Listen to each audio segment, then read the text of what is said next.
How you doing, buddy? I pledge allegiance to the flag of the United States of America and to the republic for which it stands, one nation, under God, indivisible, with liberty and justice for all.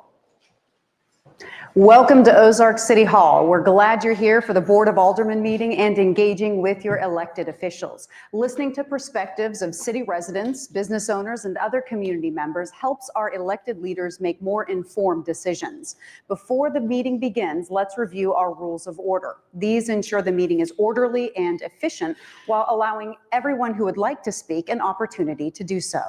There are two opportunities for you to speak: during the agenda's scheduled visitor and guest portion of the meeting and during public discussion of new bills and resolutions. During the agenda's scheduled visitor and guest portion, anyone who signed up at the city clerk's office before 5 p.m. the Wednesday before the meeting can speak to aldermen about the topic they specified. Now, in the public discussion of new bills and resolutions, that allows you to give comments for aldermen to consider before they make a decision. Anytime anyone is speaking, the following rules apply. First, only one person should speak at a time. Please be respectful of the person speaking and hold your comments until it's your turn. Second, anyone speaking must do so from the podium and speak into the microphone. Third, you must first provide your name and address in writing to the city clerk before beginning your comments. These forms are provided near the entrance. You also must state your name and address to the Board of Aldermen using the podium microphone. Fourth, all comments should be addressed to the mayor and aldermen. Finally, all speakers have 5 minutes. A digital timer will show you the countdown. The light will change from green to flashing yellow when 2 minutes are left. It will stay yellow at the 1 minute mark. Your comment time is up when the light turns red. The mayor or alderman may have additional questions for speakers after this time limit. Occasionally, the board will invite someone to make a presentation at the meeting. This is only to give information to the board about a specific topic. These presenters will have no time limit on giving their information. This meeting will be live streamed and recorded with video and audio unless there are technical difficulties. The use of cell phones or other devices is discouraged during the meeting. Please silence your phones right now. Again, thank you for being here and engaging with the City of Ozark. The meeting will begin shortly. Okay, roll call, please. Alderman Aiken. Here. Alderman Campbell. Here. Alderman Galloway. Here. Alderman Hutchinson. Here. Alderman Metcalf. Here. Alderman Snyder. Here. We have 6 aldermen present. We have a quorum. Okay, thank you very much. We have 2 sets of minutes we're considering tonight. The first one is from October 16th, which is our non-legislative work session. Are there any questions about these minutes as it was printed? I'll be abstaining from that particular vote. I was not present. Okay, I understand, sir. Okay. If not, is a motion approve them? I move that we approve the October 16th non-legislative work session minutes. Is there a second? Second. Okay. The motion, all in favor of voting on the motion to approve the October 16th, 2025 non-legislative work session minutes, do so by show of hands. And we note also that Alderman Snyder is abstaining. Okay, moving on to our next set, we have the October 16th. Well, actually, I got ahead of myself. I did now go October 16th. Okay, I copied something twice. 20th, okay, what is it? I copied something. Okay, let me have this for a second. Okay, sorry about that, but I copied it's the 16th twice in my agenda. So we're next going to look at the October 20th, the regular session minutes. Any questions about those as printed? Not seeing, is there a motion to be approved as printed? Yeah, I move that we approve the October 20th regular session minutes as printed. Is there a second? Second. Okay, the motion is that we approve the October 2025 regular session minutes as printed. It's made by Alderman Metcalf and second by Alderman Aiken. All in favor, do so by show of hands. And that does carry. Thank you very much. Okay. Now, there's no ceremonial matters tonight, but we do have 3 sets of visitors and guests And we're going to begin first with from Cole Associate, and we've asked him to come to speak on the ADA transitional plan presentation. Your Honor, would you like Cameron to tee this up for the board while they're getting ready? There you go. Yes, Cole Associates, our consultant that we had prepare our transition plan. We got Nicholas DeJong here to do that presentation. And at this time, I'll turn over him to proceed. Thank you, Cameron. Adjust this a little bit for himself. Evening, everyone. I appreciate you guys all coming out for the City of Ozark's ADA Self-Evaluation and Transition Plan Public Involvement Meeting. For our agenda today, we're going to go over the ADA self-evaluation process, phase 1 and phase 2, its purpose, its approach, and its process, to present an overview of our findings for our right-of-way and our facility evaluations as well, and our public survey that will be given out to the City of Ozark as well, and the conclusions, next steps, any questions or answers you may need. With me as well today, I wanted to introduce the Ozark team that we've been working with, Lamel Baca, in the back over here, our Planning and Development and ADA Accessibility Coordinator. And also, as introduced already, Cameron Smith, an Assistant City Administrator. With our team from Cole & Associates, we have Steve Hines behind us, the Director of Accessibility and Services for Cole. And introduce myself, my name is Nicholas DeYoung, I'm Accessibility Project Manager for Cole & Associates. Again, this will be a brief overview of the ADA transition plan and the phases that have gone through, different right-of-way facilities that we've also been involved with. So a brief overview of our ADA evaluation and self-review will be over the policies, and programs, and services that the city involved the public with, including its communications, its facilities, such as parks, pedestrian access, such as the sidewalk, curb ramps, pedestrian signals, and medians. And this is all to identify barriers of unequal access to individuals with disabilities. So just an overview of the transition plan itself. The self-evaluation process will begin the base part of a transition plan. But then this will also go into a more in-depth part of responsible parties that are involved, your parks, your facilities group, board of aldermen to approval of these legislative parts. A prioritization schedule for the removal of barriers. This is an evaluation done during the self-evaluation process to help you identify what issues will be addressed first, then an estimated cost of the removal of said barriers. A quick review of our history. We began the project in the summer of 2024. This was phase 1 of the project, which was an evaluation of City Hall, the Aquatic Center, and the Community Center, as well as a handful of pedestrian signals, sidewalks, curb ramps, and signalized intersections throughout the City of Ozark. This was then followed up the following year with another group evaluation of the curb ramps, sidewalks, pedestrians, and medians throughout the city, including a review of the city parks, the planning development, building, police department, and public works as well. And for a better view of that, we have a map on the right side. This is our integrated information that will be given to the City of Ozark for its GIS, Geographical Information System. This will help you keep track of the process of your evaluation, what curb ramps, sidewalks, pedestrian signals you have updated, and have continued to show continued progress for the City of Ozark. For the evaluation process itself, we'll give you a quick example of a few things that were going on during the right-of-way compliance. So on our first photo, we have a curb ramp or cross slope. This is just a explanation of measuring out less than 2%. That's the requirements for a curb ramp. Some of these that will be kind of standard if you're in construction. Missing curb ramps. This is one of the biggest hindrances that you'll find for the public right-of-way, where it's just a dead end of a sidewalk, leaving someone unable to cross that road. A gutter lip height. This is going up to 1/4 of an inch, which can seem very minute, but it also is becoming a trip hazard, which is a liable course. Make sure that anyone that's ever had any kind of injury can understand that it is difficult to get around whenever you've had some sort of injury to yourself. And then another one is our curb ramp run slope, a maximum of 8.3% that is measured with our 2-foot levels. Again, there's different variations of different buildings. We know the world's not flat, so we can have an understanding that there will be tolerances involved with this. But all of these are recorded on that Geographical Information System app that will then be accessed for the city. During our phase 1 and phase 2 of our grand totals, we had 680 ramps that we evaluated. We had 14 signals, 4 curb cut or medians, you should say, and 54 miles of sidewalk.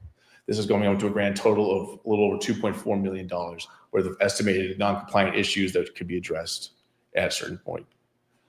Along with that, introduced the facilities costs as well for our aquatic center, city hall, community center. our parks departments, our park groups, Ozark Planning Development Building, Police Department, Public Works, and the Riverside Park as well is coming up to close to $887,000. And if you do some quick math, you're realizing that we're looking at around a little over $3 million worth of improvements that would be given out for the city. I wanted to address this before we get into too much of the nitty gritty of it when we do our transition plan. But I will say that during our evaluation process, I'm proud to say that Ozark is a leader within America on their accessibility. Little ramps that we did evaluate that have been updated within the last 5 years have all matched compliance. So that's kudos to the city that they are effectively giving out the correct compliance results for Ozark, for the ramps, for the sidewalk, for the pedestrian signals. So when you say these $40 million, this is going to be a process over time. So again, we'll get into more of how that is going to be evaluated and where that will go into. Quick example, some of the facility compliance examples we're going to go over with. A common compliance issue is the missing handrails that are in bathrooms. Some other sort of countertop heights that will be there. There's a maximum of 36 inches, or at least to have a section that's matched down to 36 inches to give an individual with a disability FaceTime over communication. Door handles and automatic doors, not just for the outside doors, but for bathrooms preferably. That also I've noticed when walking in here, you have them in every door, so great job on that. And then also non-compliant tables is giving access or an ability for an individual with a disability to join at that said table. So whether that be a swiveled out chair that could have someone pull up to it with a mobility issue, or just having an ability to have that longer desk bench that say they can use. For our parks compliance issue, uneven surfaces, which will happen constantly throughout parks, but having even less than a quarter-inch landing for them to come up onto. For signage, some signs that will have smaller text than able for someone with a visual impairment, or they're having descriptors to where these things are pointing out to.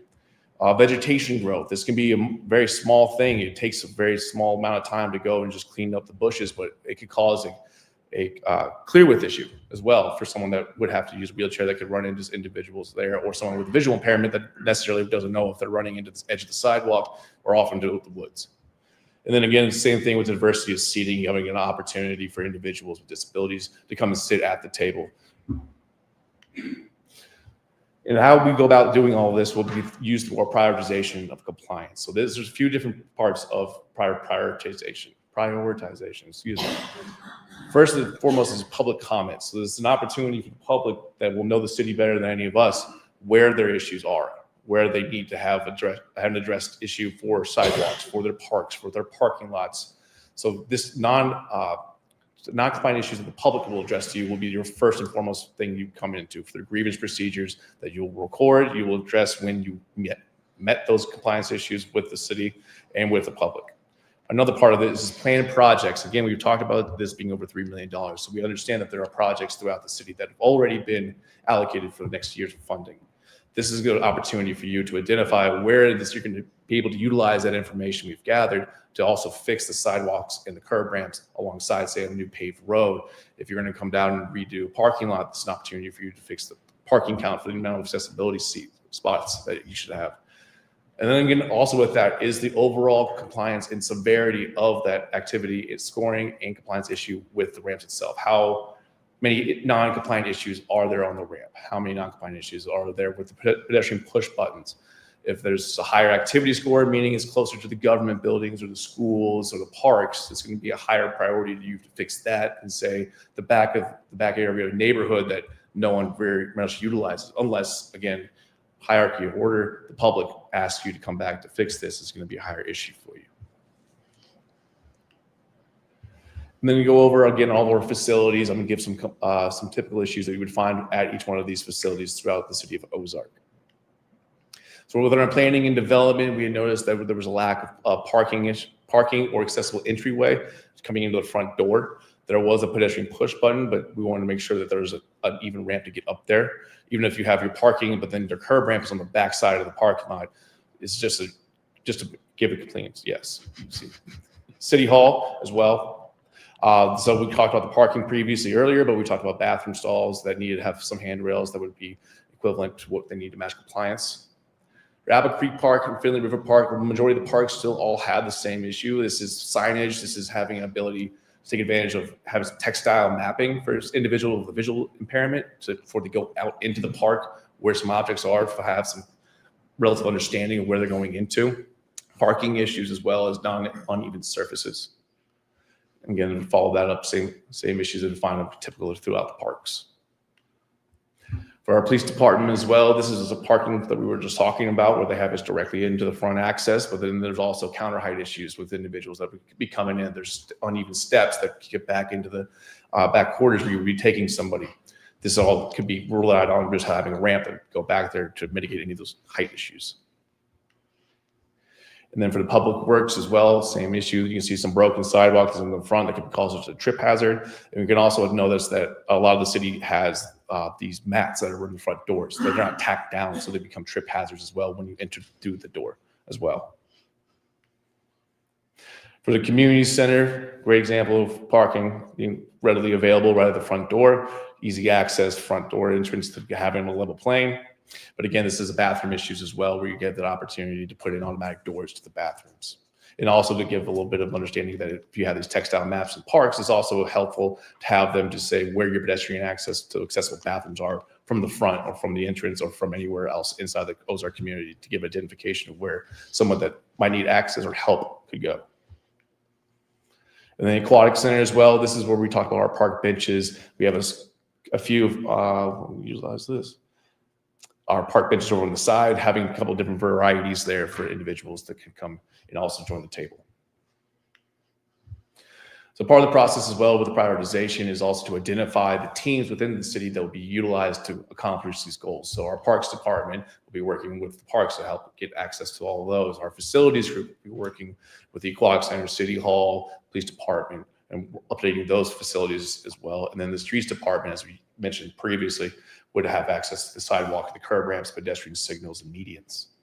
And this all will be wrapped up within a statement of equality in our municipal standards of service. This is a pledge that's pledged to the public that all of our teams will be working to utilize this ADA transition plan to help improve accessibility. Going on for the summary of findings online, this is an active link that can be pressed at any moment. The summary of findings is out online for the public to view, and this is part of the survey as well. On the bottom is also the summary findings survey that you can click onto. This is a chance for the public to review our works thus far before the transition plan, because part of that transition plan after this meeting is to give a 30-day notice for them to also get their input in, and that we can utilize that through our transition plan for our prioritization. Again, as mentioned previously, we have the community input survey. This is an active link as well for you to also get to that online for our transition plan. And on the bottom, we have contact with Linnell if you need a physical copy prior, or would rather have a physical copy than an online copy. If that's preferred, you were also able to have that. For the community input in the survey, the purpose, why are we having so much access for them? Well, this is their city. This is going to be the ones who utilize this opportunity the most. And this is just something for the city board of aldermen to also utilize their input so that it can directly affect and impact individuals that are access or needing access to help. And our process is all anonymous online on the survey. There's no name, so there's just needing to give out the information. You can send as many as you want. I'm sure they'll all appreciate as much input as we can possibly give. Our data will be utilized and prioritized with our accessibility plan. So our meeting today is on the 3rd here at City Hall, and then we'll also be here in December when we come back to go over in more depth on the transition plan itself. And the ADA compliance program is also connected to the ADA website. That is also on a hot link here on this page. But in conclusion, we want the public involvement as much as possible. This survey will be going on to the end of November. This will help us improve the transition plan and better include the public's involvement as well. This will help us identify also a cost and timeline, and also responsible parties to be involved and which access to barriers will be needed to be removed first. The plan will be considered and approved by the Board of Aldermen, and then also will be implemented into the Ozark plan for the number of years, continuing number of years to go about those unaccessible issues. And with that, I wanted to say thank you, and also that our contact with Linnell Baca, their ADA coordinator for the city, and want to give access to any opportunity for questions. Okay, any questions? Yes, Alderman Campbell? So going back to the slopes, Yeah. if you combine three things, my question is going to be, will we still be in compliance? So if we have a 1 in 12 slope on the ramp, or the 8.3%, plus a 1/4 inch per foot cross slope, Yeah, or 2%. correct. And then along with that, you have a 1/4 inch curb lip down to the gutter flag, I call it. Mhm. If we have all three of those occur at one location, are we in compliance? Is the question asking if it's over the 8.3 and over the 2%? Or No, is it just would be right to it? 8.3 or less. So directly on the dot. I will say it's always an advised sidebar of that to always design for less than the 8.3 maximum percent or less than 2%. We always advise 1.5 to 7.5 prior to those. But if you're saying that all three of them are hitting the absolute maximum, that will then kind of activate an activity score or severity score, I should say, that it isn't out of compliance, but it's close enough right now that it could be held to be reliable to go back and to redo. But that would also have to occur with other non-compliant issues with that said ramp. Hypothetically. Okay. And just to clarify my question a little more, I wasn't talking about design of new stuff. I was Right. talking about something that we may already have existing. Mhm. If we have that existing, which I'm not sure we do, but Right. with all three combined, I'm not sure we do. But So is it saying this is a new ramp? If there's a new ramp that was just previously built and it's already these max tolerances, is that what you're asking?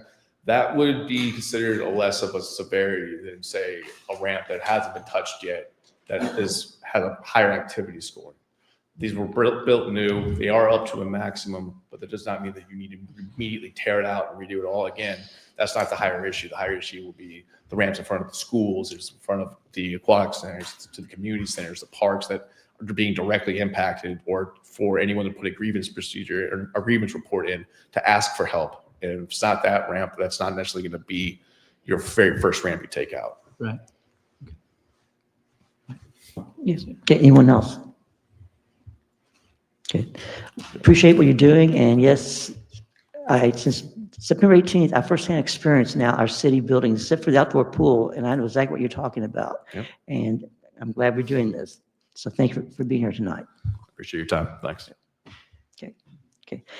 Next on the agenda, we have Jesse Merrick is coming to speak to us regarding rental inspection and enforcement. Evening, sir. My name is Jess Merritt. I live at 1102 North Missouri Drive, and I've had some problems with people following the leases that we have from our renter to our leasee. We had quite a bit of damage from a failing back system. The 1st of June, we had an association that was called Ethos, and they did not do anything with it until the owner decided to change association to Mr. Dang in September. They did the work in September, but by that time, the back system had crashed and had flooded the 3rd bedroom, including the closet, brought the ceiling down, had water, had fungus and mold that had to be removed. We had a roofer came in, took pictures of it, 1st of June, gave them the pictures so they knew what the situation was. Then we had Mr. Power Clean, Nathan Jones came in and treated it for fungus by evaporating all the water and stuff out. Okay. The original owner was Mitchell and Hannah. They were very good. They replaced a microwave before I even moved in. I took out renter's insurance and found out that with all the stipulations that they had a $500 deductible and a bunch of other stuff, that no matter how much stuff you have in there, you have to have dates and amounts and everything so they could give you back a certain percentage, like 20% of what you had valued. I had a stamp collection from 1938, which they almost destroyed. I've got pictures of those. I got pictures of the damage of the room. What we're trying to do is to get somebody to put some type of stipulations on the people who are running these places to have an inspection and come around and make sure they follow the leases. At the end of the time when it was prepared in September, the owner decided not to renew the lease, except with $100 addition to the rent. And also, they removed all of their responsibility of mowing the yards and everything, and you were to do that also. I complained to James Carey about the mowing back in the beginning, and he got on top of them and made them mow up until September. When they changed to Mr. Dang, they didn't mow September, October, November, but they paid for 1 month. But what I'm looking at is that the people who are, and this is a Vietnamese people that bought the place from original owners, is to get people to follow the leases as they are stated. I had a home real estate lease. I have it with me. And they assumed that lease, but they didn't follow up on it.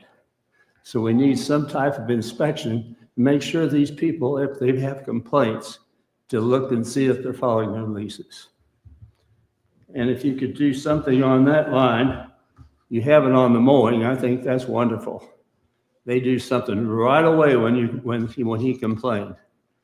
So if you have somebody to follow up when you have a complaint on the lease or on the damages, that should have been done in June, which would have saved them a small fortune by waiting until September to repair it. That would save everybody a lot of money and trouble and time. I thank you for your attention. Thank you. Does anybody have questions? Yes, Alderman Galloway has a question. Yeah, I did have a question. Was this your apartment that was? it's a flooded? condo. Sorry, your condo? Yes, It was the one that was affected? yes, that's where the room was damaged and where they had the mold and the fungus. And I've got, like I say, I've got cards from the people who came and inspected it and took pictures of it. And I have some pictures on my daughter's phone. And so then the damage happened in June and was It happened the repaired? 1st of June. They took care of it in September. That's a long time. Yeah, and they changed the association. Okay, thank you, sir. You're welcome. Okay. Alderman Campbell, sir. I'm not sure who this question is for. Maybe we can figure it out. And I don't think it's a question for you, but it could be. Are there existing government agencies who a person like himself can contact to investigate these types of items? I contacted 2 or 3 places and nobody did anything with it. What- Especially the fungus and the mold.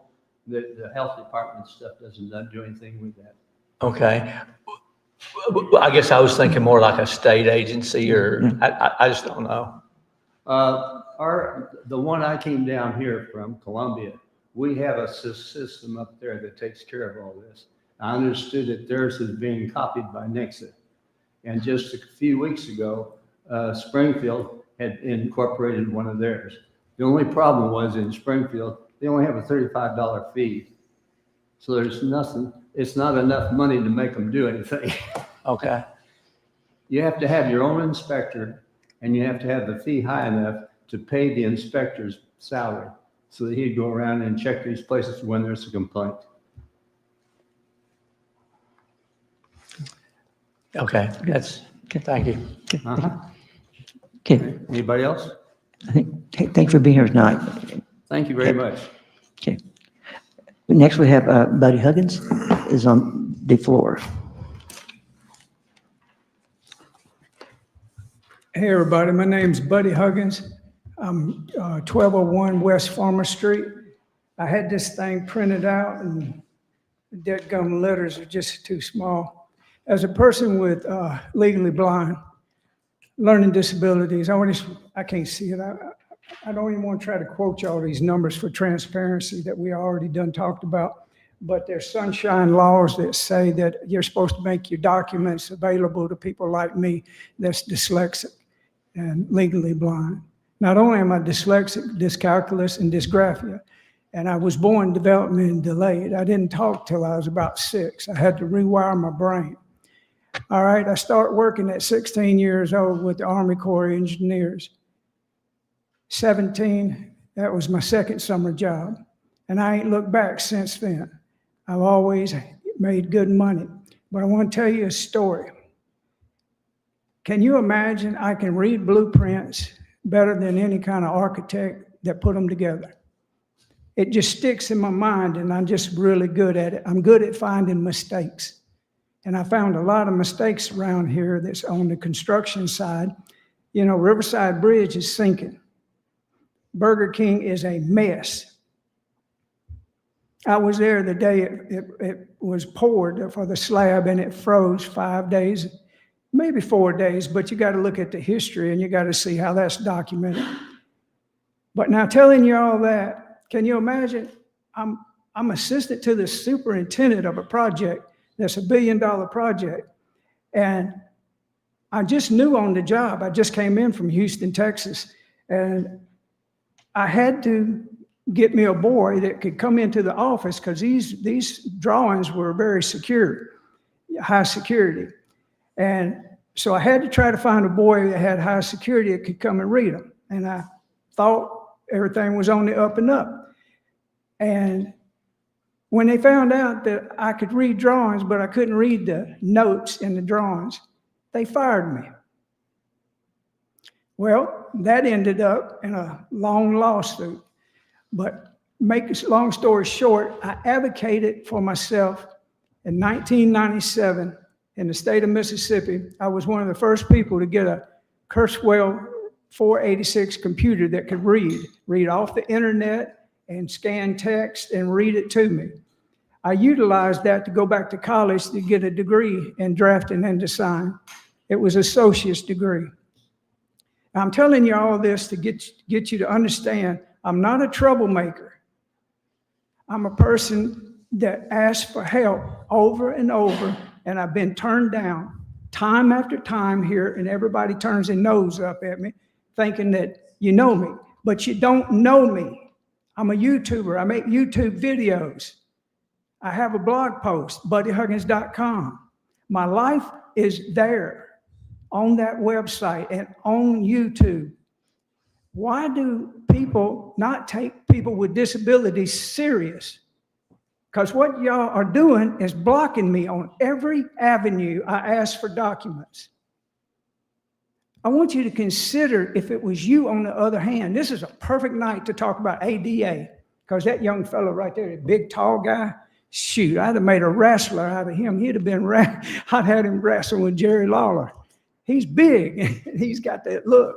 I'm just saying that to let you know, when I ask you for documents, I'm doing it for a reason. Y'all, I think the law says, y'all can look it up, I think y'all got to actually put a person with me and walk me through what I'm trying to say with that person to get me the documents that I want. So I'm going to leave it there because I want y'all to really think about it. Because the way y'all been stonewalling these answers and questions, and I get looked at like I'm a fool, like y'all think I'm don't have no sense. That's what the disability does. But on the backside of what I am has got a lot of intelligence. I can use AI around circles on most of these professional engineers. But I want y'all to take in consideration what I've asked about the documents that I've asked. The chief knows what I've asked for on the police side. Long story short, I think all of that needs to be put up where the public can see it, and it's not being done. And when I ask for it, everybody look at me like I'm crazy. Thank you, sir.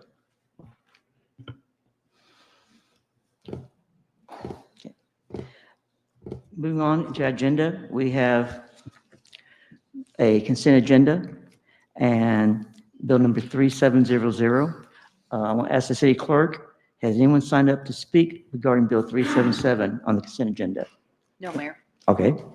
Okay. Are there any two aldermen here tonight who wish for Bill 3700 to be removed from the consent agenda? I am not seeing. Okay. We'll move on then.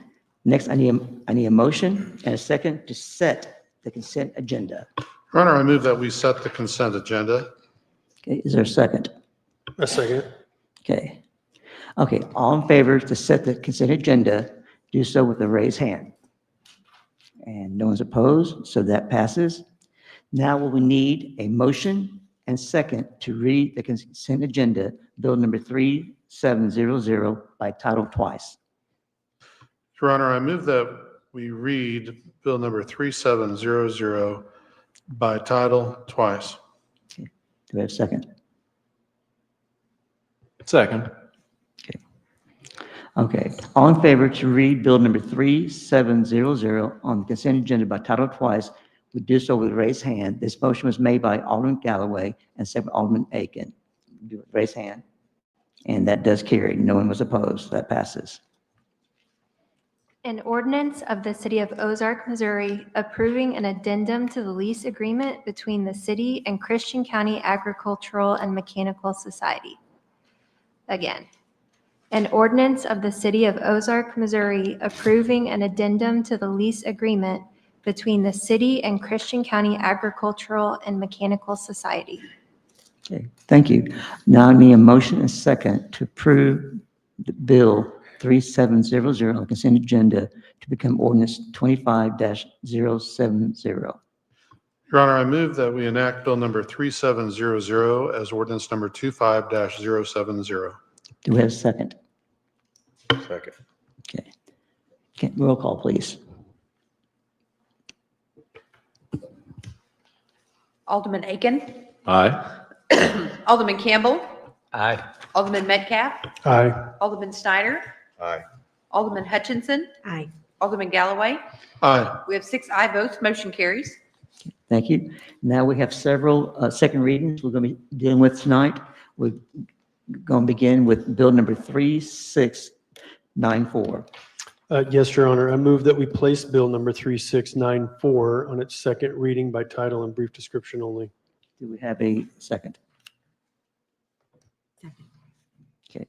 Okay. The motion is that we place Bill number 3694 on second reading by title only. That motion was made by Alderman Metcalf. It was seconded by Alderman Hutchinson. All in favor on the motion to discuss Bill 3694, do so with a show of hands. And that does carry.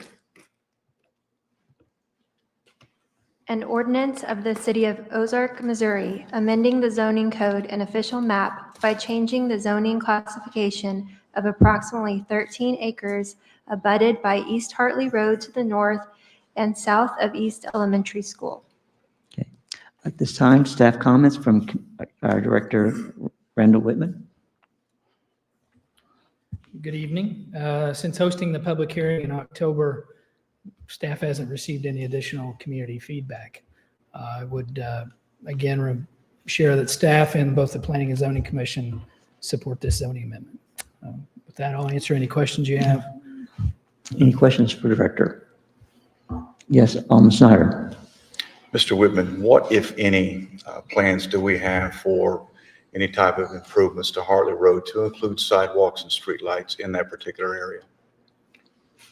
Hartley Road is under the jurisdiction of Ozark Special Road District, so any improvements would be their responsibility. I say that, saying that when a preliminary plat is submitted and a development proposal is made, this is just a zoning amendment. We will evaluate, they'll do a traffic analysis or whatever's required. They will review it as well, and they could require improvements. Sidewalks most likely would be required on the development side of Hartley. Okay, thank you. We'd know more at that time, though. Okay. Any other questions for Director Randall? Okay. I'm not seeing. Thank you, sir. Okay.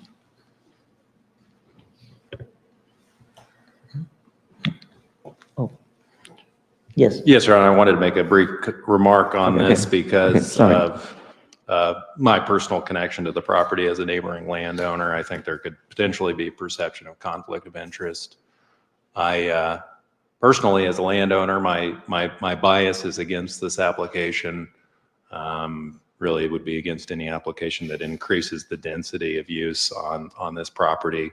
However, taking everything into consideration, I think overall it's a reasonable proposal. So I will be voting what I believe to be contrary to my personal bias in favor of the amendment. Okay. Thank you, sir. Anyone else? Make sure. Okay, I think we're good. Okay, Your Honor, I make a motion that we adopt bill number 3694 as ordinance number 25-071. Do we have a second? Second. Okay.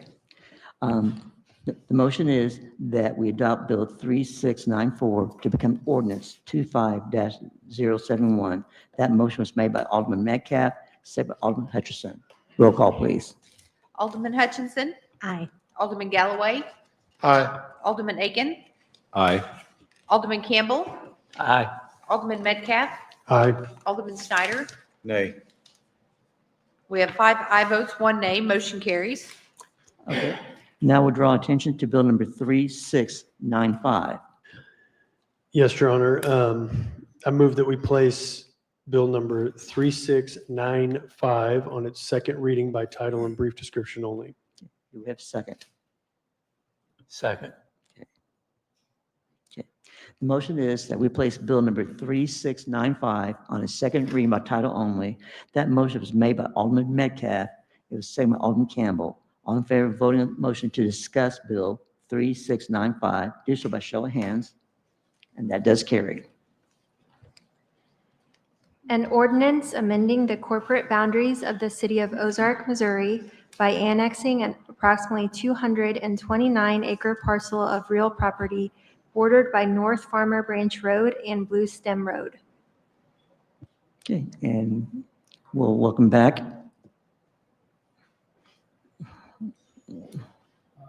Yes, sir. As before, staff hasn't had any additional comments or community feedback. This is regarding the annexation of the Maribel development, which will include the next 2 agenda items as well. So as a reminder, the staff and the commission recommend approval and support the annexation of this 229 acres. Be glad to answer any questions if there are any. Okay. Anyone from the board? I want to make sure. Okay. I'm not seeing any. Thank you, sir. Thank you. Okay, Your Honor. I make a motion that we adopt bill number 3695 as ordinance number 25-072. Do we have a second? Second. Okay. The motion is that we adopt bill 3695 to become ordinance 25-072.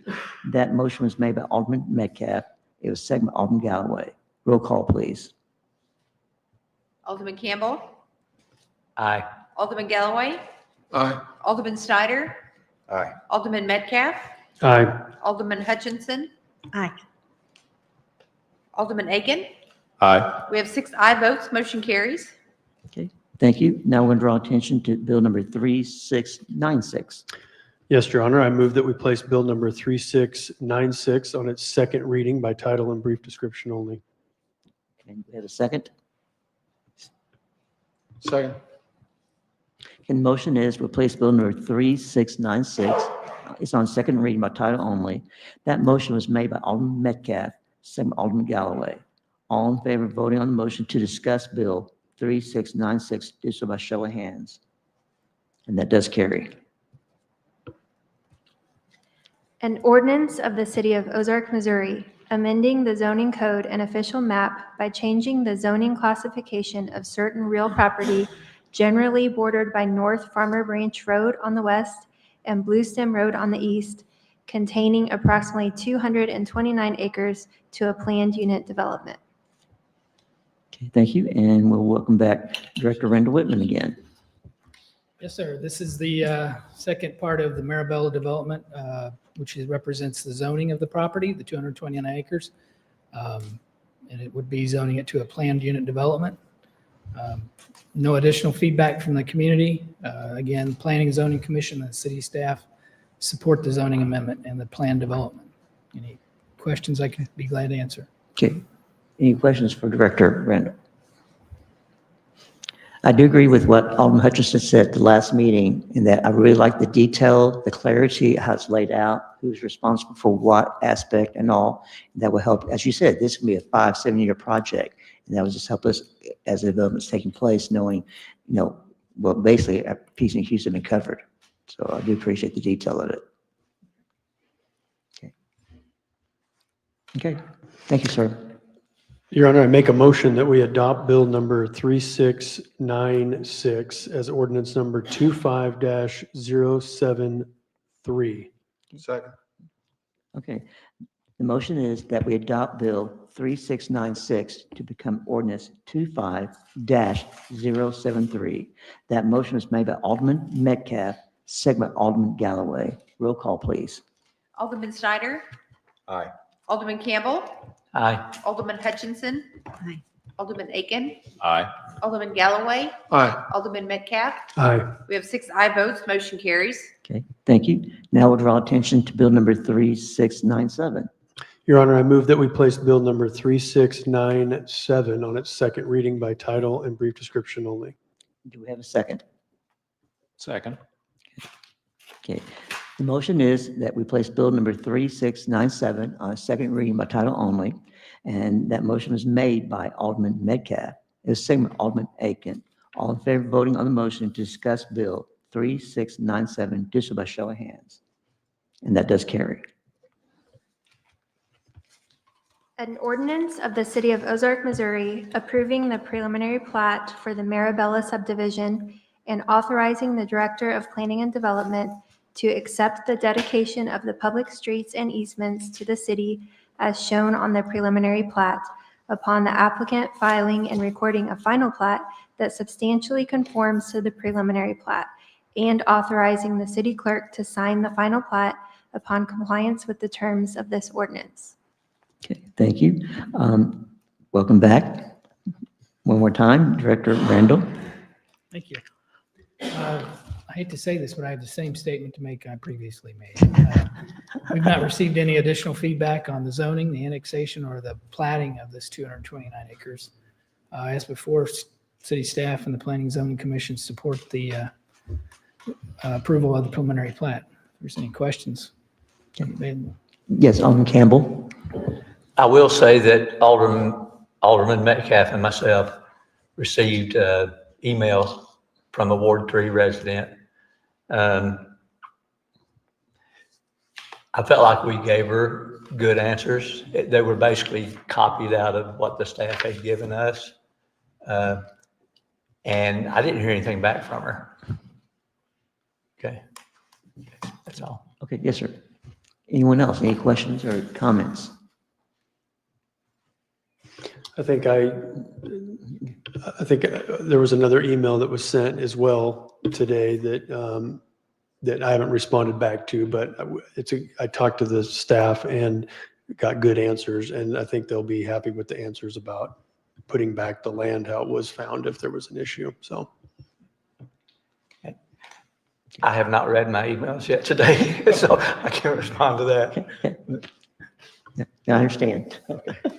okay, Your Honor, I make a motion that we adopt Bill number 3697 as ordinance number 25-074. Second. Okay.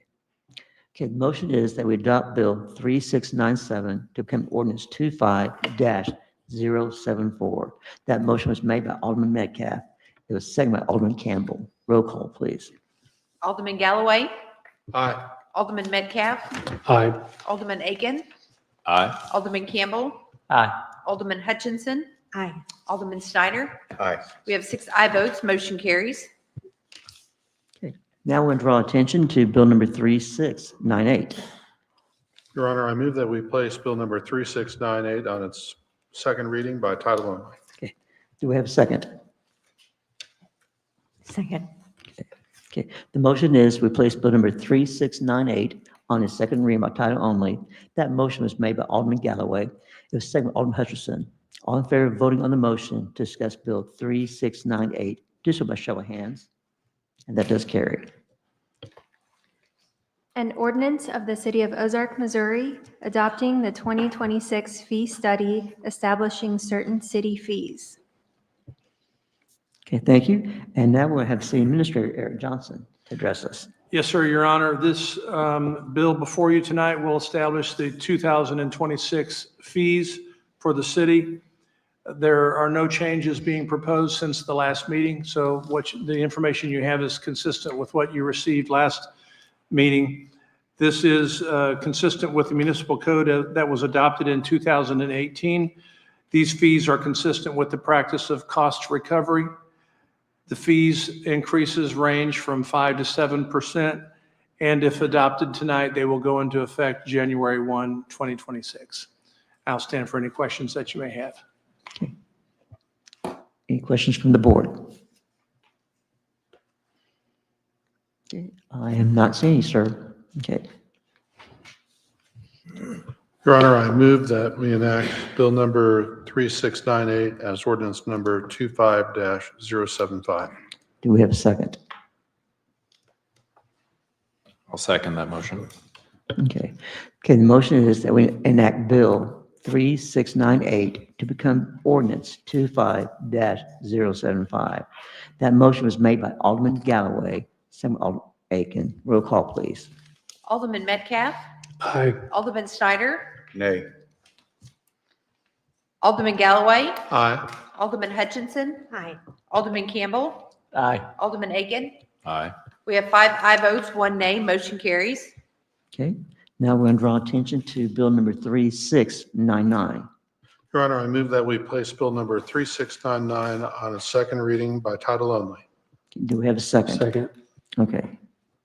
Okay, the motion is that we read Bill number 3699 on a second reading by title only. That motion was made by Alderman Galloway, second by Alderman Metcalf. All in favor of voting on the motion to discuss Bill 3699, do so by show of hands. And that does carry. An ordinance approving a memorandum of understanding among the City of Ozark, Missouri, Genesis Realty and Development, LLC, and Southwest Missouri Baseball Properties, LLC, relating to the development of the Ozark Mountain Sports Complex project. Okay, thank you. And we have with us tonight Sarah Granat, who will be speaking about this. Good evening, Sarah Ganath with Gilmore and Bell. I do not have anything new to add from last week, although I'm happy to answer any questions. Representatives of the developer are also here to answer any questions that you might have. Yes, Alderman Aiken. Yes, Ms. Granath, I had one question that'll probably be easy one for you. Either in the explanation to the MOU or the MOU itself, it noted that one of the economic incentives was, I think, outside the scope of our economic incentive policy. What does that mean? Yes, so the Chapter 100, the request for the Chapter 100 incentive, which is property tax abatement, the city's economic development policy, I believe, is 50% for 10 years. And the request that is being asked to be considered is 100% for 25 years. So we did want to highlight that that is outside the request or outside of the policy. Next steps on that, since this is a non-binding MOU, is that Baker Tilly, the city's financial consultant for economic development deals, we had a meeting with them last week, I believe. They're going to get started kind of on due diligence if this MOU is passed. They will produce several reports. One of those is a but-for analysis, and one is an economic or fiscal impact analysis to determine if that's reasonable and kind of give the city a more full view of what that request is, and whether or not, in their view, it is justified, whether or not they would recommend going outside the policy to the city. At this point, staff and myself just wanted to highlight the fact that we acknowledge it is outside of the policy. Because my understanding is that basically if this is approved tonight, we're just acknowledging this is what they're requesting. We're not approving it. We're just acknowledging. And then, as you said, now the study would take place to determine what is really feasible. Correct, yes. So the MOU does, I would look at it as kind of two parts. One, it gives staff, myself, and Baker Tilly direction to continue down the road spending resources. Now, Baker Tilly and my fees are covered under the funding agreement. to be paid by the applicant. However, it's staff time and resources, are not, and those are valuable. So we want direction that, yes, continue on exploring these opportunities. We also, the second portion is that we want to make sure you understand that although these pieces to the incentive or the project might come at different times, it's all part of a plan. And so I don't want you to think, okay, we come with maybe the CID first, and then we're coming back at a later date with another incentive. I don't want you to think, well, someone's changing it up on us. This is kind of the overall view of here's the plan going forward that will be explored further. And every incentive item is subject to all the statutory requirements and final approval. Okay. Yes, Campbell. This is a big ask, okay, in my opinion. If I'm being assured that what I'm voting on tonight is simply acknowledging what the developer is asking for or going to be asking for, however how you say that, I don't have a big problem with that. But I will say that I think the developer probably has a pretty big row to hoe to convince me, and I mentioned it at the first reading. I don't 100% buy into the blighting, okay? I guess that's the main thing. I still need to understand better the shared city sales tax. I need to understand that better. The property tax abatement being outside of our policy. I love the potential for this development. I like the people that are behind it. But I need to know more about it before I vote. But I'm taking your word, okay, that what I'm voting on tonight is that we acknowledge what they're asking for. We're not saying, yes, we will, or no, we won't. And I don't want to give anybody the impression that I am, yes, I am, or no, I'm not, but okay. Correct, yes, this is non-binding, just the statement of, we understand this is the path that staff and consultants are going to go towards to start fleshing out the overall incentives, the reasonableness, the validity of the ask, things like that. So it is non-binding. You will have every opportunity to consider each and every incentive and step along the way. Thank you. Yes. Okay. Any other questions from the board?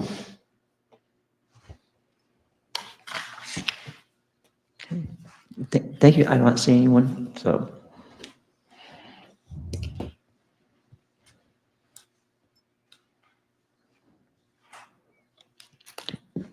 Galloway. I guess I'll just make a comment that I do share Alderman Campbell's concerns, but I, of course, support the bill. But that policy came from discussions with all of the city partners years ago. And we've held other developers to that standard over the years, each and every time. And of course, all we're voting on today is to get a but-for analysis, but it is an important policy to acknowledge. Having said that, I move that we enact Bill number 3699 as ordinance number 25-076. Do we have a second?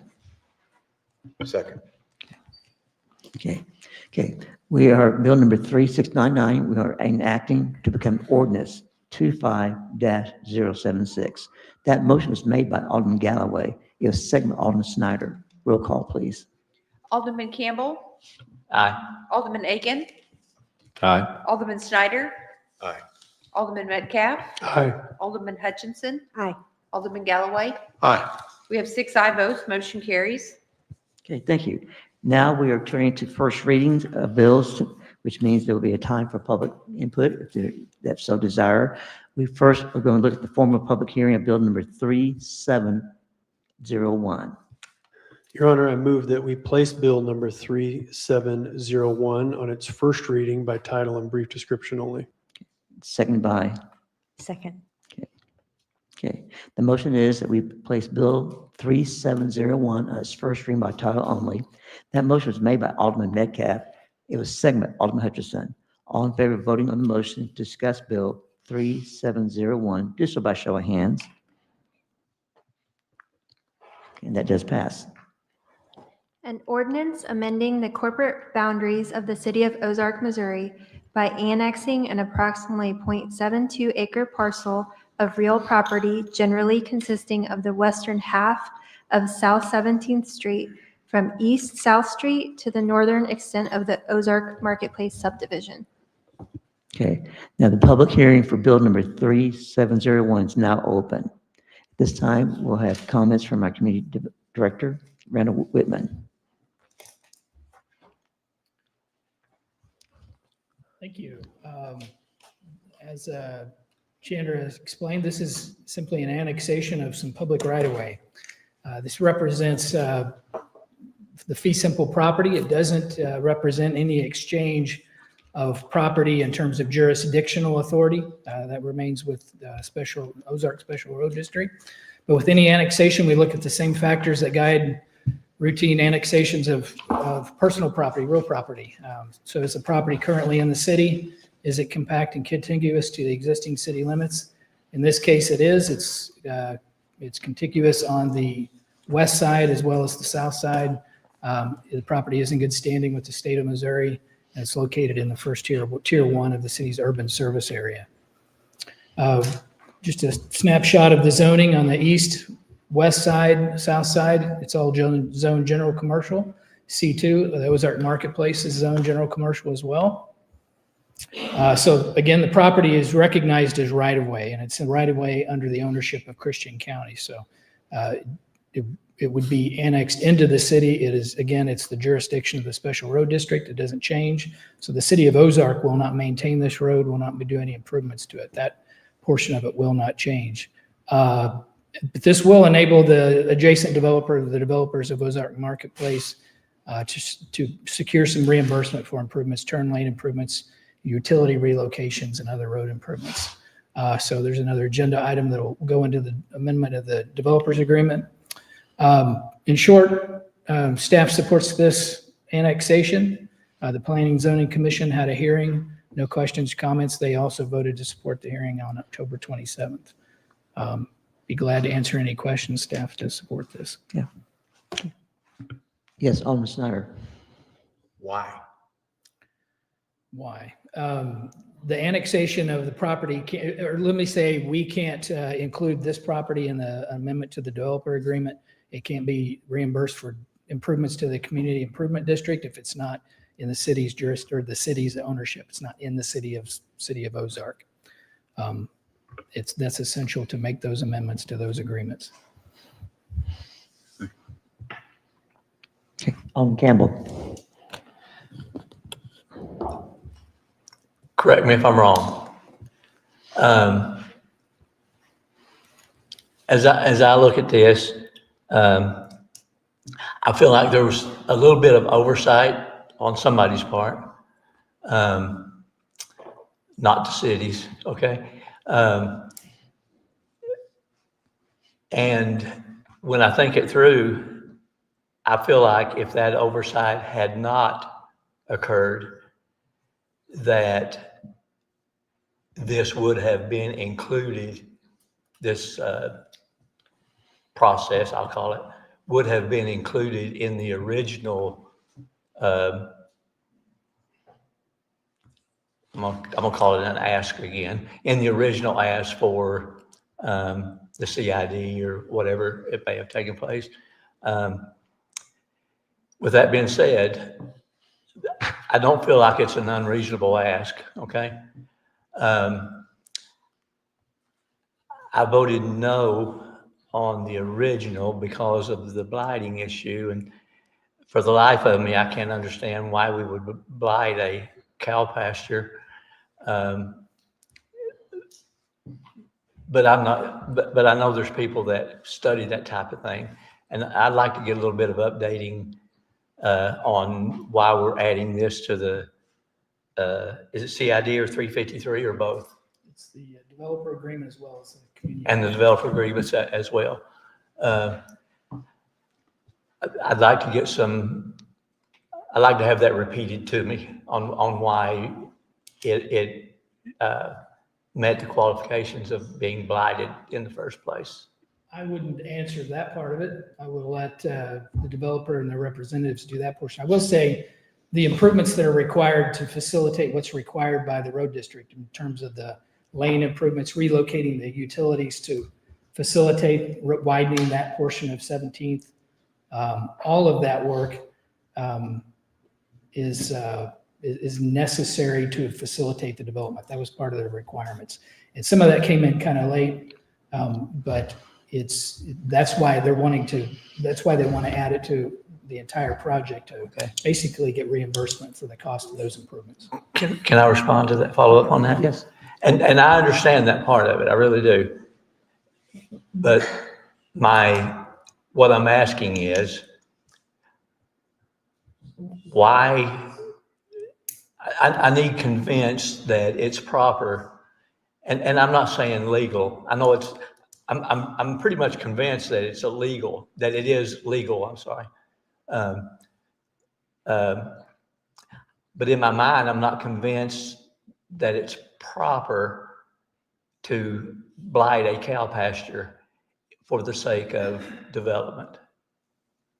And I'm not, do you understand what I'm asking, what my ask is? Yeah, I would love for them to give you a better answer than I can begin. Appreciate that. Does Sarah need to come forward?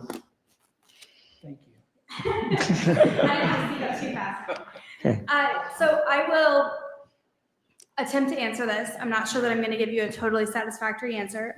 Brett can also attempt if needed. So taking a step back, what is before you right now is the annexation portion, which again, this is not exactly my area of expertise. I'm not a planner, but I would encourage you to not necessarily view that through the lens of an incentive ask.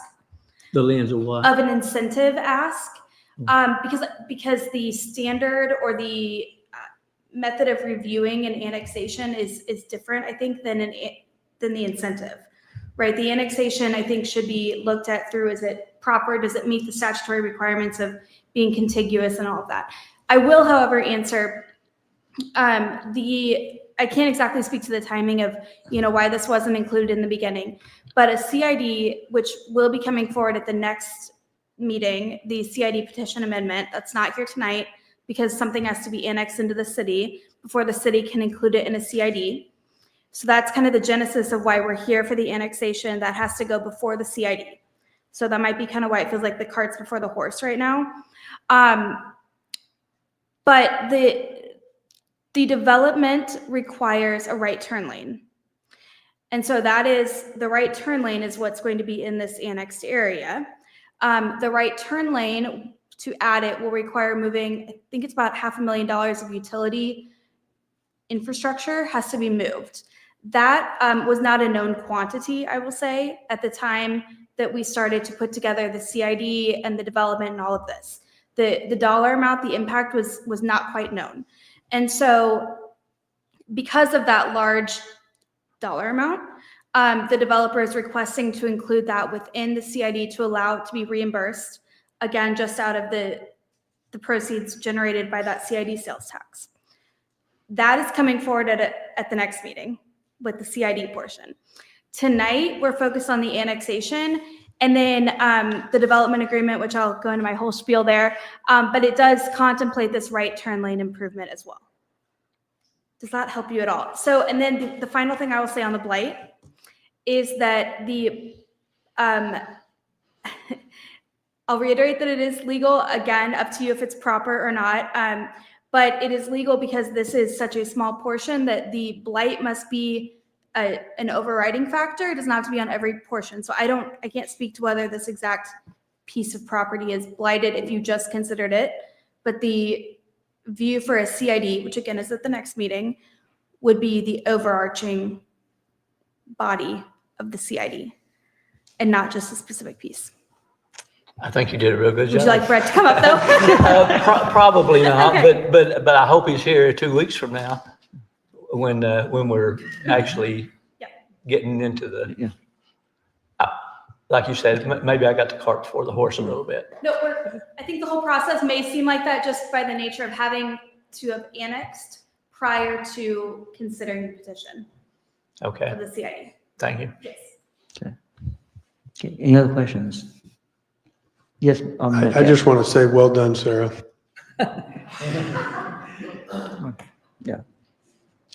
Because basically what we're talking about is we want to put in a designated right-hand turn on 17th Street. Otherwise, if we don't, it's going to just be a center right turn lane.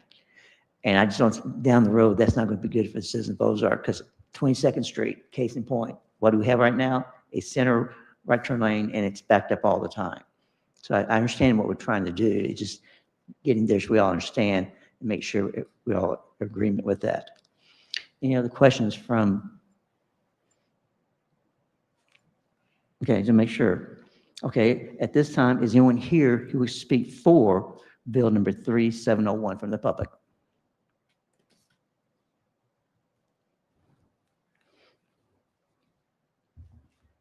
Hi, Anna Evans, representing Show Christian County, 113 East Church Street here in Ozark. Again, just want to say thank you all to the board for your support of this project so far. From the economic development organization perspective, this is an exciting project. This is a very visible project, and this is a very interesting signal, I think, out into the larger market of Southwest Missouri that's really indicating how Ozark is open for business. We've seen a lot of market movement and a lot of excitement surrounding this project. And again, we are excited to welcome these businesses and want to make note that projects like this, again, are that market indicator of momentum and long-term sustainability for the community. So as you consider these items that are before you, the annexation and then the amendment to the developers agreement, again, just want to kind of reiterate from the perspective of how we are out in various conversations about Ozark and Christian County to the larger Southwest Missouri region and even the state. Projects like this are visible to other communities and are visible to the larger market. And so we have a lot of interest, I think, in paying attention to the discussion, the decisions that are made. And I think we have a lot of folks who are very excited about the potential for continued growth and again, that long-term sustainability in Ozark. So like I mentioned, the annexation and the amendment to the developers agreement, I would just encourage the board to continue the partnership that you've had so far and to continue facilitating a project on this development. And we are looking forward to what's next. So thank you very much for your consideration. Okay, thank you. Any questions for Ms. Anna? Okay, thank you very much. Anyone else who wants to speak for Bill number 3701? This is your time. I'll just go ahead and stand up here. Brett Robaugh, 4640 Stonebrook Court, Springfield, Missouri.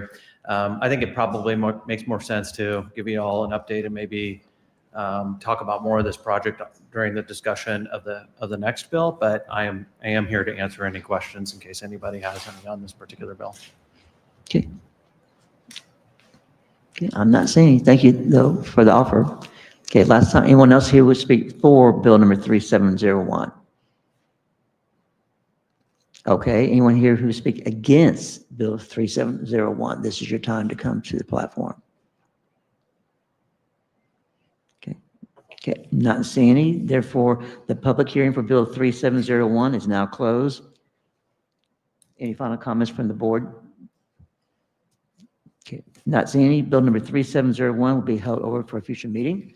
Now, let's turn our attention to new Bill 3702.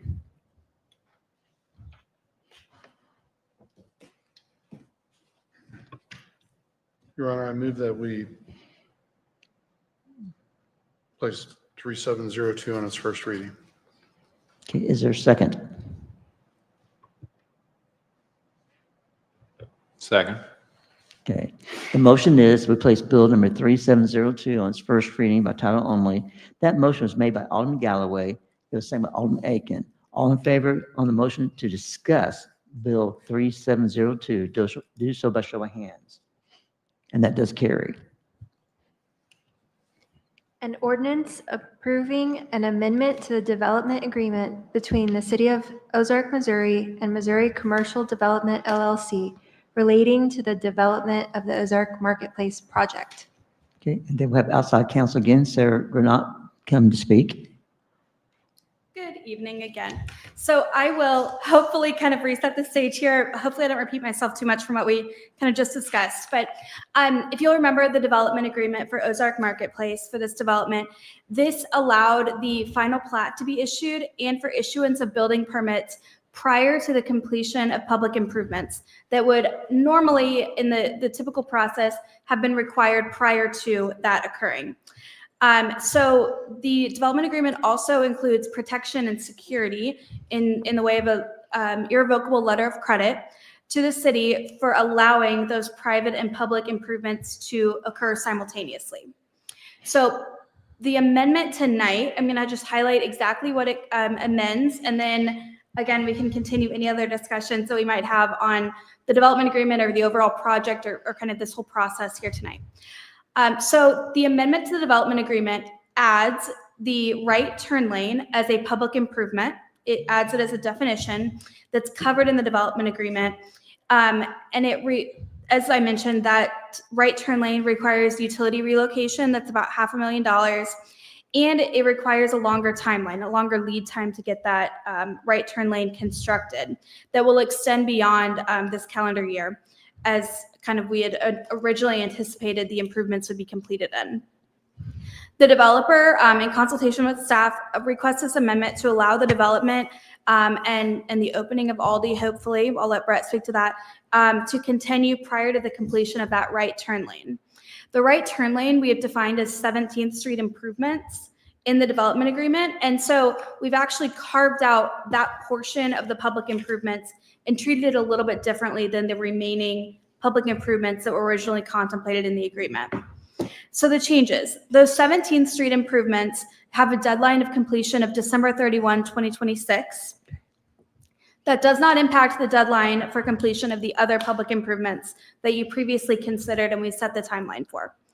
The development agreement now would also allow a certificate of occupancy for all lots after the public improvements are completed, except for those 17th Street improvements. So it keeps that certificate of occupancy allowable so long as all the development is completed, the public improvements are completed with the exception of the right turn lane. It also allows a temporary certificate of occupancy on lot 13, which is Aldi, slightly before the full public improvements are completed. What do I mean by slightly before? It's outlined specifically, but the highlight here and what's the really important thing I think is that it allows Aldi to open before there's final acceptance of the sanitary sewer testing. And that sanitary sewer testing, again, not the person to be speaking on this, but it requires a 30-day delay after completion to test it. I assume that's to make sure it keeps working after 30 days. Someone else, I'm sure, can answer exactly why that occurs. But it allows that. Am I right? Am I not right? Maybe a little bit. Okay. We can, if you have questions, Mr. we can Jeremy speak on that. we'll answer that. So anyway, it allows Aldi to open before that kind of 30-day deadline. Not that the improvements wouldn't be completed, but before that final testing aspect, as well as like as-built designs and some of those kind of remaining things that aren't going to be done because of the timing. The third aspect, the third change that I want to mention that I think is really key is that it still protects the city. So we have removed the irrevocable letter of credit. Originally was going to be reduced on essentially a dollar for dollar basis as public improvements were paid for and requisitioned is what we would call it. The developer could apply to lower the ILOC, that amount that was secured, essentially get their money back for money that had been paid. We set the irrevocable letter of credit at a dollar amount that was equal to 130% of the estimated costs. Now, with this increase in cost of the 17th Street improvements, instead of requiring additional money to be put up front by the developer, because as you've seen, there's a lot of these public improvements that have already been completed, we have simply adjusted the manner in which it can be reduced. And so now, instead of that dollar for dollar lowering, Our requirement is just that at any given point, it can't be lowered more than 130% of the improvements still to be done. So it gets us essentially to where we are today. It still provides you with that 130% cushion of improvements to be constructed so that if developer walked away, something happened, city had to step in and start paying for the improvements, you still have 130% of what you need under all estimates to complete that project, right? So that's just one tweak we made there and the reasoning behind that. So again, before you tonight's the amendment to the development agreement that starts getting these the wheels in motion. As you've heard, the CID petition will come at the next meeting, but I would urge you to consider this development agreement tonight. This does not authorize any additional reimbursement like would be under the petition amendment. This is simply kind of those three changes that I mentioned: timing, adding the improvement as being covered under this agreement, and being covered by the letter of credit. So I am happy to answer any questions. Brett is also going to provide a more full update, so I can answer questions after that as well if you would like. Snyder? Yes, ma'am. I respect what you're saying. Yes. But can you tell me what the initial traffic study called for? I believe that Brett will answer that. Okay. Because I would very much like to know, because Yeah. I am with the understanding that there was a second traffic study conducted, but I want to know why the second one voids out the first one. We're going to defer that to the developer, if you would, sir. Please. Okay. Okay. Would you like that now, or do you want me to? Yeah, he's asked the question, so please come up. Yeah, again, Brett Robel. Okay, I'll answer that question specifically before just giving an overall update. In the summer of 2024, a traffic study was started. That traffic study was submitted to the City of Ozark in conjunction with the preliminary plat that was submitted in the fall of 2024. I believe that was September, if memory serves. At that time, in the summer of 2024, we had no earthly idea what businesses were going to be in the development. As a result, the traffic study assumed maximum business on every lot. For example, 12,000 square foot fast food drive-thrus. I'm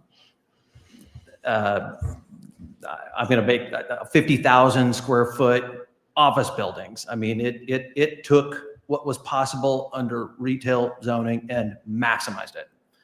That traffic study, my understanding, called for a recommendation of a right-hand turn lane. Preliminary plat was approved, I believe, in November of 2024. At that point, we are working on detailed engineering plans. Those detailed engineering plans also have to be submitted to not only the City of Ozark, but also to Missouri Department of Transportation, because of all the improvements that need to be done on South Street, which they have jurisdiction over. At that point, they also get a review and they have to approve the traffic study. At that point, they questioned the traffic study and the maximum assumptions that were made within that point. Between the summer of 2024 and New Year 2025, we then had a much better idea of the types of businesses and in some cases specific businesses that would be in the development. The traffic study, per MoDOT's request and after a bunch of discussion with MoDOT, was conducted based on reality, I would say. So, a 2,500 square foot drive-through McDonald's, a 10,000 square foot grocery store, et cetera, et cetera. Though that traffic study was then submitted to MoDOT. Ultimately, it was approved. That's what led to their consideration of the approved improvements to South Street. So that's what led to the second traffic study. I hope I'm answering your question. kind of sort of respectfully, you're dancing around it. Okay. Ask me a follow-up question. I just I'm not want sure to what know. I'm following up on. Well, I would like to know why the second traffic study voids the first one. From what I gather, this whole project is supposed to be one big business venture for the city of Ozark. And there's going to be a lot of traffic in and out of there. But now we get wind that it only calls for literally a 2-lane street and not that improvement. I just want to know why you need that particular lane either to be there or not to be there, and why the CID should be on the hook to pay for the additional construction. Okay, well, this goes into a discussion over on the bigger development. I'm not going to dance around anything. I'll give you a direct answer to any question. I'm not here to hide anything. I've got nothing to hide. Okay, so Alderman Campbell astutely pointed out that if we had known what we know today, the annexation piece, which is what we're talking about earlier in here, all of this would have been done back in the fall of 2024. Okay,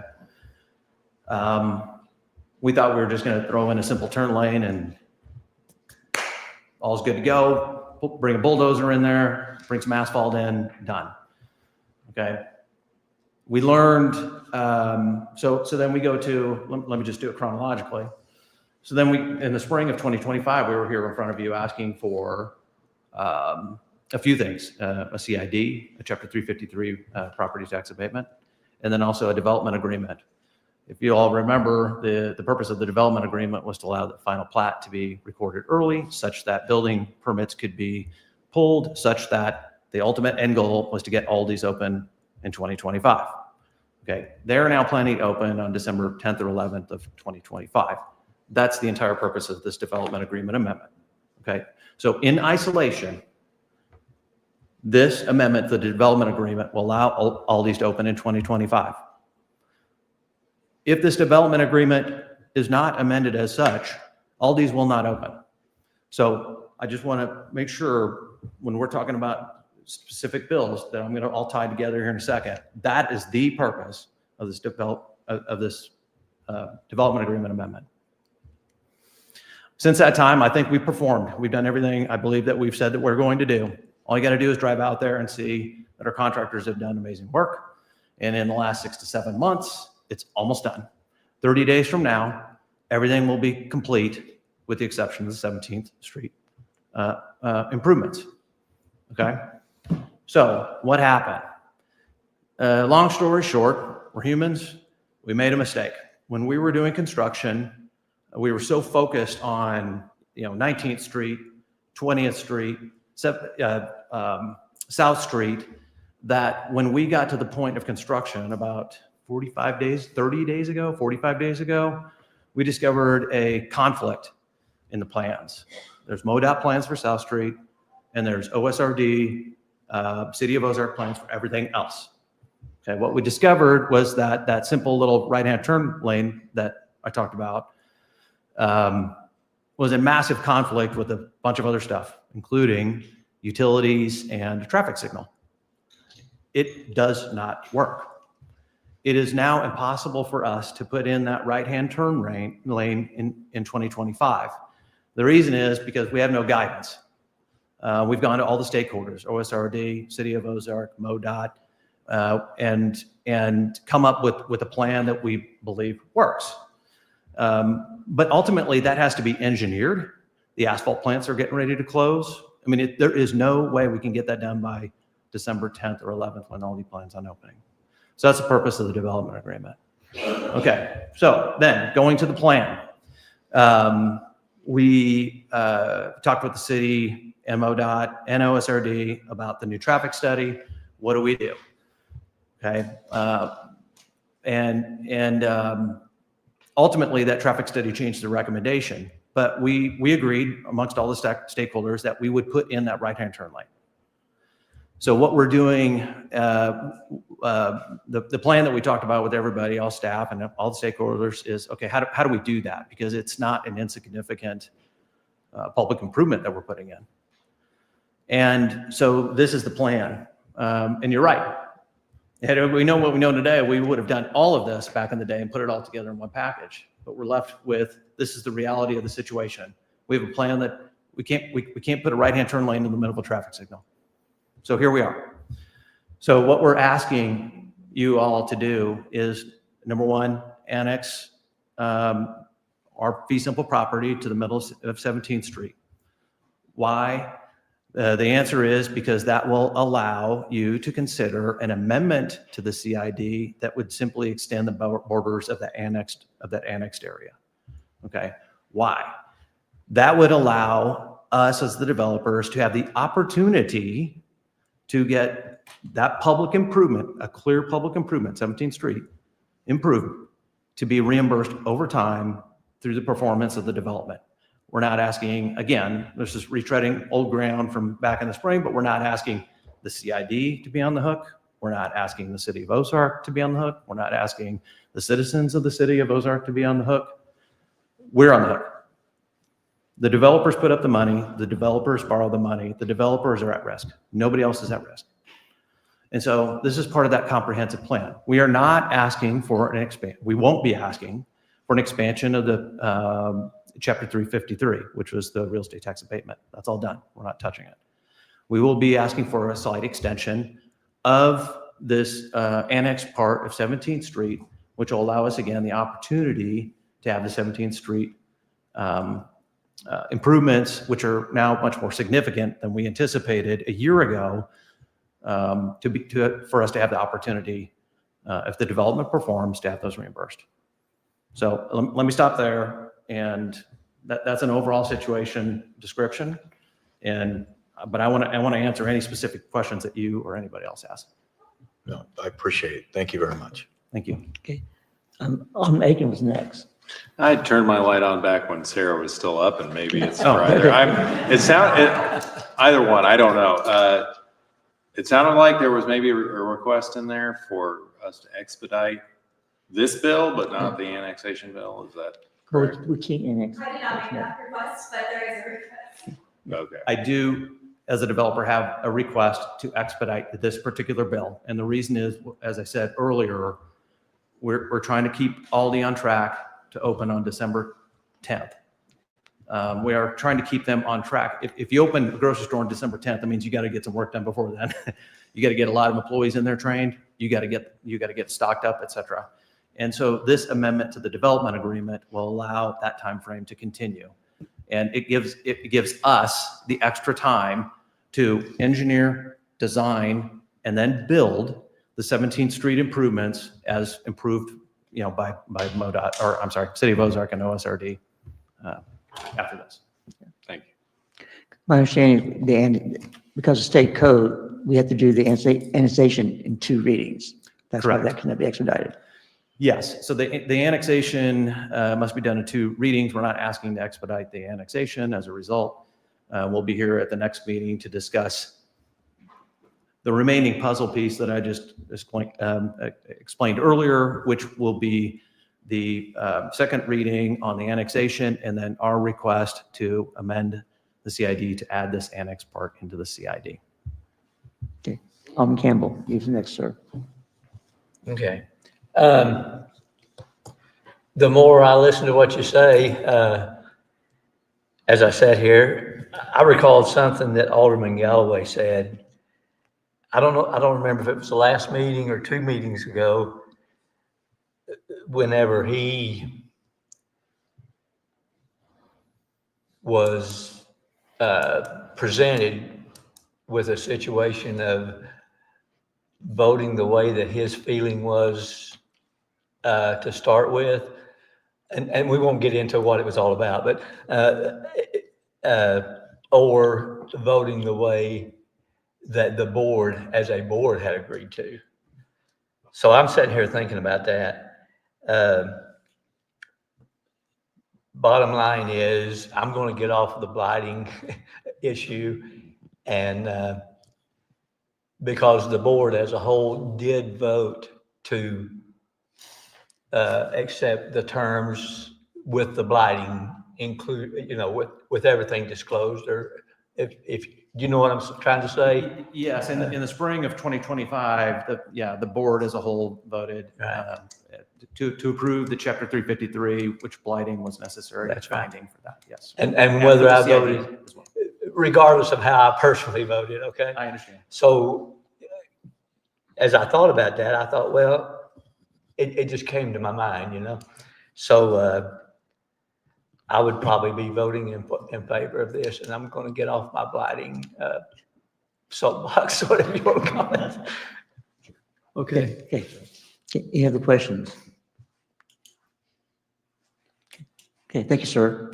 Thank you. Okay, now I need to ask, is anyone here tonight from the floor wish to speak regarding Bill 3702? This is your time. Okay, one more time. Okay, so we'll make sure you have the opportunity. Any final board response? As you heard, they have made a request for this to be expedited tonight. Your Honor, I move that we place Bill number 3702 on its second reading by title only. Second. Okay. The motion is that we place Bill number 3702 on its second reading by title only. That motion was made by Alderman Galloway, second by Alderman Campbell. All in favor of the motion to discuss Bill 3702, do so by show of hands. And that anyone opposed? Okay. Okay.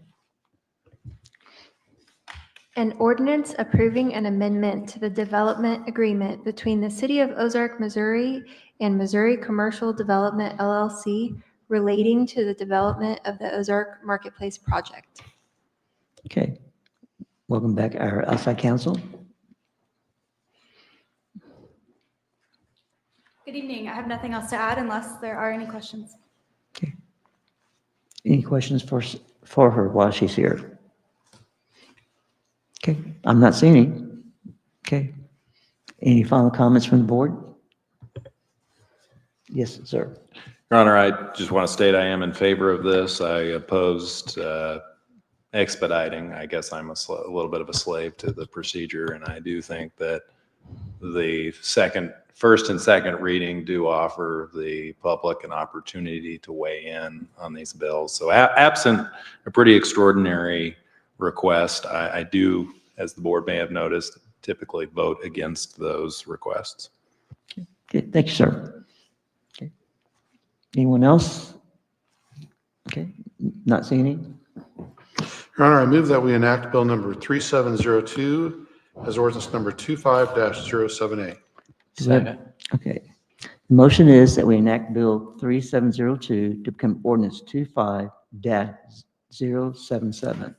That motion was made by Alderman Galloway. It was seconded by Alderman Campbell. Roll call, please.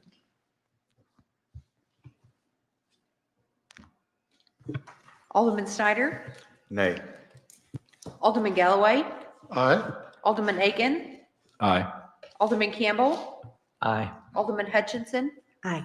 Alderman Metcalf. Aye. We have 5 aye votes, 1 nay. Motion carries. Okay, thank you very much. We have no resolution to act upon tonight. At this time, City Administrator Eric Johnson. Yes, Your Honor, whether you like it or not, we are in holiday season, and there are several things that are going to be kicking off in the month of November. There will be additional information that will be coming forward on our Facebook page and our websites and all of our social media outlets. But on November 21st, we'll have the mayor's tree lighting ceremony. I believe that's at the OC. Correct. And on November 22nd, we'll have the Festival of Lights Parade. And so those are two that we want to get on your calendar. Your schedules will fill up very quickly. And with that, I will conclude my comments. Okay, any comments from the board? Yes, Alderman Metcalf. Yeah, I just want to address the landlord inspection guest that we had, and I just want to respond. I understand and respect the goal of wanting safe, quality housing for everyone. I think that's something we all want, but I just don't think mandatory landlord inspections are the right approach. In a fair, free market system, no one's forced to rent from anyone. And if a landlord does not take care of their property, tenants will move on and their landlord will feel it. The market already encourages responsibility And I would rather see us focus on enforcing the laws that we already have and helping renters know their rights instead of adding more government oversight. Thank you. Anyone else? Yes, Alderman Campbell. I second that. Anyone else? Okay. Regarding this closed session, I see Administrator, do you want to make a comment? We're going to defer it, so there is no closed session. Okay. So we'll move on now to adjournment. Is there a motion? Somebody adjourn.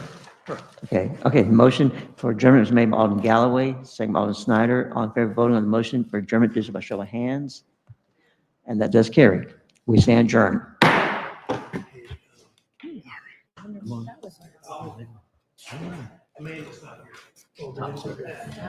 Only if you need to know.